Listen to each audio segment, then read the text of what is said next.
कदमों की आवाज से दोनों थोड़ा टेंशन में आ जाते हैं। फिर भावेश बाहर आकर देखता है, उसे कोई भी नजर नहीं आता। पर अचानक फिर से वैसी ही कदमों की आवाज आती है। भावेश फिर चारों ओर देखता है। तभी उसकी नजर खिड़की के पास एक लेदर बेल्ट टाइप चीज पर पड़ती है, जो हवा से दीवार पर लग रही थी और उसके टकराने से वो आवाज आ रही थी। भावेश और संजना थोड़ी राहत की सांस लेते हैं। कुछ पल बाद दोनों को किचन एरिया में एक पुरानी सी माचिस मिल जाती है और फिर भावेश उसे जलाने की कोशिश करता है। एक के बाद एक कई बार जलाता है, पर कोई भी तीली नहीं जलती। आखिरी तीली को भावेश बहुत ध्यान से इस्तेमाल करता है, पर पहली बार में वो भी नहीं जलती। भावेश उसे 2-3 बार जलाने की कोशिश करता है और आखिर में माचिस जल जाती है। दोनों बहुत खुश होते हैं।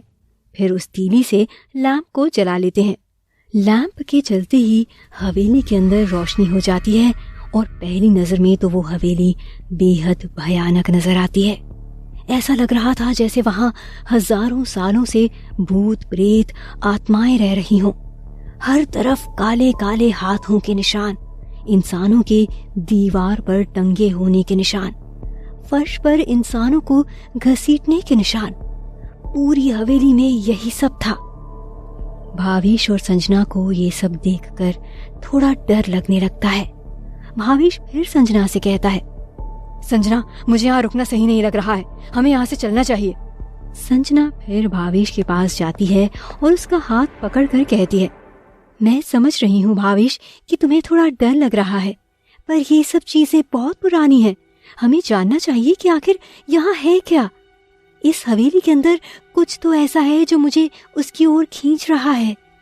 अब हम अंदर आ गए हैं तो क्यों ना कुछ पल यहाँ रुककर वो ढूंढें जिसकी हमें तलाश है। भावेश संजना के आगे कुछ नहीं बोल पाता और कहता है, ठीक है, पर जल्दी करते हैं, मुझे मैच के लिए जाना है। फिर दोनों मिलकर चारों ओर अलमारी, ड्रॉर और हर कमरे के कोने कोने में ढूंढना शुरू कर देते हैं। कई जगह से चूहे, मकड़ी, कीड़े वगैरह निकलते हैं। उस हवेली में एक स्टडी रूम है जहाँ बहुत सारी किताबें रखी हुई हैं और साथ ही टेबल पर कई सारे मशीन के ब्लूप्रिंट्स रखे हुए हैं। संजना और भावेश एक दूसरे को देखते हैं और फिर संजना कहती है, देखा, मैं कह रही थी ना कि यहाँ कुछ तो है। हो ना हो जरूर इन सभी चीजों का उस वायरस सिस्टम से कुछ तो लेना देना है। संजना के इतना बोलते ही उस घर में एक सायरन बजने लगता है और चारों ओर लाल लाइट जल जाती है। भावेश और संजना एकदम से दंग रह जाते हैं कि ये क्या हो रहा है। भावेश संजना का हाथ पकड़कर कहता है, अब हमें यहाँ से निकलना चाहिए, चलो। दोनों दौड़कर बाहर की ओर जाने की कोशिश करने में लग जाते हैं, पर इससे पहले वो दरवाजे तक पहुंचे, उस हवेली के सारे दरवाजे और खिड़कियों पर एक लोहे की शील्ड आ जाती है। बाहर जाने के सारे रास्ते बंद हो जाते हैं। भावेश और संजना हवेली के अंदर बुरी तरह फंस जाते हैं। अब से ठीक आधे घंटे बाद भावेश की टीम का बास्केटबॉल मैच शुरू होने वाला है। सब बहुत परेशान हैं क्योंकि भावेश अब तक नहीं आया है और ना ही उसका फोन लग रहा है। उसके बारे में किसी को कोई खबर भी नहीं मिल रही है। कोच राठौड़ परेशानी से यहाँ वहाँ टहल रहे हैं। दानिश और विकी हैरानी के साथ एक दूसरे को देख रहे हैं और फिर बाहर की ओर देख रहे हैं। उन्हें अभी भी उम्मीद है कि भावेश किसी भी पल आता ही होगा। सामने वाली एनपीटी स्कूल टीम को भी ये खबर मिल जाती है कि flower valley international high school की टीम का कैप्टन भावेश अभी तक नहीं आया है और उसके बिना वो स्कूल टीम कुछ भी नहीं है। और वो सब अभी से ही भावेश की टीम का मजाक उड़ाना शुरू कर देते हैं और उनकी हंसी की आवाज भावेश की टीम तक पहुंचने लगती है। कोच राठौड़ को भी अंदर ही अंदर बहुत गुस्सा आने लगता है क्योंकि भावेश ने उनसे वादा किया था कि वो उन्हें सारे मैचेस जिताएगा, पर अब वो यहाँ नहीं है। फिर कोच राठौड़ विकी को अपने पास बुलाते हैं और उससे कहते हैं, विकी, मुझे नहीं लगता कि भावेश अब आने वाला है, इसलिए आज के मैच के कैप्टन तुम हो। अब सब कुछ तुम्हें ही संभालना है। विकी ये सुनते ही दंग रह जाता है। उसके चेहरे पर थोड़ा डर दिखने लगता है और वो डरते हुए कहता है, पर सर, मैं कैसे संभालूंगा सब कुछ। कोच राठौड़ विकी में जोश जगाते हुए कहते हैं, भावेश के आने से पहले तुम इस टीम के कैप्टन थे। तुमने आज तक इस टीम को बहुत कुछ जिताया है। आज फिर वही मौका है। अपनी टीम को फाइनल में ले जाओ। तुम स्कूल की उम्मीदों पर खरे उतरोगे, मुझे पूरा विश्वास है। और हाँ, याद रखना, कल प्रैक्टिस मैच में भावेश ने तुम लोगों को जो भी सिखाया है वो बहुत काम आएगा, तो इसलिए सही समय आने पर उसी तरह खेलना। विकी हाँ में सर हिलाता है और कहता है, ओके सर, मैं टीम को रेडी करता हूँ। फिर विकी टीम से बात करने के लिए निकल जाता है। कोच राठौड़ दोबारा गेट की ओर देखते हैं। उन्हें अभी भी उम्मीद थी कि भावेश शायद आ जाएगा। भावेश और संजना हवेली में कैद हैं और लगातार दरवाजा पीट रहे हैं, मदद के लिए चिल्ला रहे हैं, पर उनकी आवाज जरा से भी बाहर नहीं जा रही है। उस हवेली को इस तरह बनाया गया था कि कोई भी इंसान अगर अंदर से चीखे चिल्लाए तो उसकी आवाज बाहर तक ना जाए। ये रहस्यमयी हवेली भावेश और संजना के लिए बहुत बड़ा खतरा बनती जा रही थी। संजना परेशान होकर रोने लगती है। भावेश उसे संभालता है और कहता है, संजना, तुम चिंता मत करो, हम यहाँ से निकल जाएंगे। भावेश अपनी पूरी ताकत का इस्तेमाल करके उस दरवाजे को खोलने की कोशिश करता है, पर वो नाकामयाब ही रहता है। भावेश फिर अपने सिस्टम से मदद मांगता है। सिस्टम, क्या तुम इस घर को एनालाइज कर सकते हो? पर भावेश का सिस्टम कोई जवाब नहीं देता। भावेश दोबारा पूछता है, सिस्टम, क्या तुम इस घर को एनालाइज कर सकते हो? पर फिर सिस्टम का जवाब नहीं आता। भावेश को समझ नहीं आता कि सिस्टम जवाब क्यों नहीं दे रहा है। भावेश को अचानक से अपने शरीर में बहुत कुछ बदला हुआ सा महसूस होने लगता है, पर उसे समझ नहीं आ रहा था कि आखिर उसके बदन में हो क्या रहा है। फिर वो संजना का हाथ पकड़ता है और कहता है, संजना उठो, हमें यहाँ से बाहर निकलने का रास्ता ढूंढना होगा। मुझे बास्केटबॉल मैच के लिए जाना है, ये बैठकर रोने का वक्त नहीं है। संजना भावेश के साथ हवेली के दूसरे कमरों में जाती है, जिससे वो हवेली से बाहर निकल सके। पर हर कमरे की खिड़की पर एक लोहे की शील्ड लगी हुई है। भावेश उन्हें तोड़ने की कोशिश करता है, पर वो नहीं टूटती। दोनों बहुत ज्यादा परेशान होने लगते हैं। भावेश की कोई भी पावर काम नहीं कर रही है। धीरे धीरे भावेश को ये बात रियलाइज हो गई कि वो फिर से एक आम इंसान की तरह बन चुका है। ये बात भावेश को आश्चर्यचकित कर देती है। फिर भावेश संजना से कहता है, संजना, अचानक से मेरी कोई भी पावर काम नहीं कर रही है। ऐसा लग रहा है जैसे कि मैं पहले जैसा आम इंसान बन गया हूँ। संजना भी ये सुनकर दंग रह जाती है और कहती है, क्या बात कर रहे हो? तुम्हारा सिस्टम वो भी काम नहीं कर रहा क्या? भावेश ना में सर हिलाता है। फिर संजना गहरी सोच में पड़ जाती है और कुछ पल बाद कहती है, भावेश, इस हवेली में कुछ तो ऐसा है जिससे तुम्हारा सिस्टम ब्लॉक हो गया है।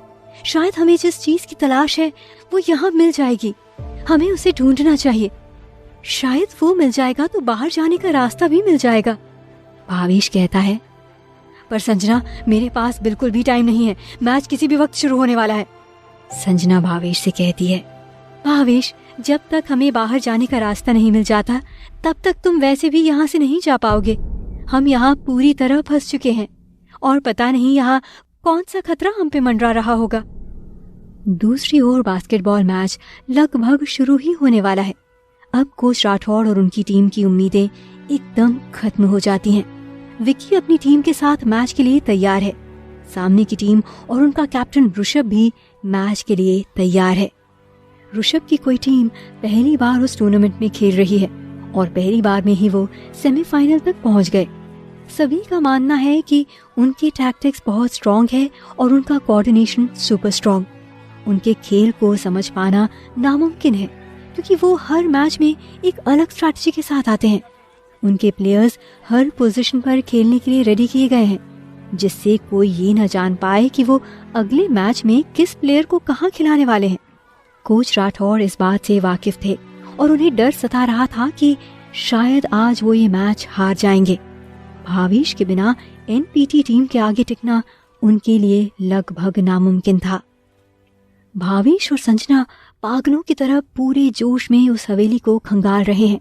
हर एक चीज निकाल निकाल कर वो चेक कर रहे थे, चाहे कोई अलमारी हो, चाहे कोई ड्रॉअर हो, या चाहे कोई साइड अलमीरा हो। वो किसी भी चीज को नहीं छोड़ रहे थे। उन्होंने हर कमरे में छानबीन करना शुरू कर दिया है, पूरा घर उल्टा पुल्टा कर दिया है। वो दोनों बस किसी भी तरह वहां से बाहर निकलना चाहते हैं, क्योंकि भावेश को बास्केटबॉल मैच खेलने जाना है। भावेश धीरे धीरे बहुत परेशान होने लगता है, क्योंकि उसे बाहर जाने का कोई रास्ता नहीं मिल रहा था। इसलिए वो गुस्से में आकर चीजें उठाकर फेंकने लगता है। संजना भावेश को ऐसा करता देख तुरंत उसके पास आती है और कहती है, भावेश खुद पर काबू रखो, क्या कर रहे हो तुम ये सब? भावेश गुस्से में कहता है, वहाँ मेरी टीम शायद मेरे बिना किसी मुश्किल में होगी और मैं यहाँ फंसा हुआ हूँ। अगर वो आज मैच हार गए तो शायद मैं कभी उन्हें अपनी शक्ल नहीं दिखा पाऊँ। संजना भावेश को समझाते हुए कहती है, मैं समझ रही हूँ भावेश कि वो मैच हमारे स्कूल के लिए बहुत जरूरी है, पर शायद तुम्हारी जान से ज्यादा नहीं। भावेश हैरानी से संजना की ओर देखता है। संजना कहती है, भावेश तुम तो जानते ही हो कि जो हम ढूंढ रहे हैं वो कोई आम चीज नहीं है। वो एक ऐसी चीज है जो तुम्हारी जान से जुड़ी हुई है, या शायद मेरी या तुम्हारे परिवार की जान से भी। इसलिए हमें इसे जल्द से जल्द ढूंढकर खत्म करना होगा। संजना भावेश को समझाती है। भावेश फिर चुपचाप तहकीकात में लग जाता है। संजना अचानक से दीवार बजा बजा कर चेक करने लगती है। भावेश कुछ पल ये देखता है और फिर हैरानी से पूछता है, तुम ये क्या कर रही हो संजना? संजना भावेश से कहती है, अरे तुमने मूवीज में नहीं देखा क्या कि ऐसी बड़ी हवेलियों में दीवार के पीछे कमरे होते हैं? मैं वही देखने की कोशिश कर रही हूँ। भावेश कहता है, वो सिर्फ फिल्मों में ही होता है संजना, रियल लाइफ में नहीं। संजना भावेश की बात नहीं सुनती और दीवार बजाती रहती है, और थोड़ी ही देर में उसे एक ऐसा कोना मिलता है जो अंदर से खोखला है। संजना एकदम से आश्चर्यचकित हो जाती है और तुरंत ही भावेश को बुलाती है, भावेश इधर आओ। भावेश जल्दी संजना के पास आता है और पूछता है, क्या बात है? संजना फिर दीवार बजाकर दिखाती है और कहती है, देखो ये दीवार हॉलो है, इसका मतलब इसके पीछे कुछ तो हो सकता है। जल्दी इस दीवार को तोड़ने के लिए कुछ लेकर आओ। भावेश फिर चारों ओर उस दीवार को तोड़ने के लिए कुछ ढूंढने लगता है। फिर जब भावेश को कुछ नहीं मिलता तो संजना भी उसकी मदद करती है। दोनों की वो आखिरी उम्मीद है कि शायद वहाँ से वो बाहर निकल पाए। दूसरी ओर बास्केटबॉल मैच अब शुरू हो चुका है। एनपीटी की टीम पहले 2 मिनट में ही 2 पॉइंट स्कोर कर लेती है। विकी और उसकी टीम बस उनका मुंह ताकते रह जाते हैं। कोच राठौर थोड़ा फ्रस्ट्रेटेड है। एक तरफ भावेश नहीं आया, वहीं दूसरी तरफ टीम हार रही है। वो चिल्लाकर विकी से कहते हैं, क्या कर रहे हो विकी, टीम को हैंडल करो। सामने वाली टीम का कैप्टन ऋषभ ये सुनता है और हंसने लगता है। फिर विकी के पास आकर कहता है, क्या हुआ मुन्ना, पापा नहीं आए क्या? विक्की को गुस्सा आने लगता है और वो ऋषभ पर हमला करने के लिए आगे बढ़ता है।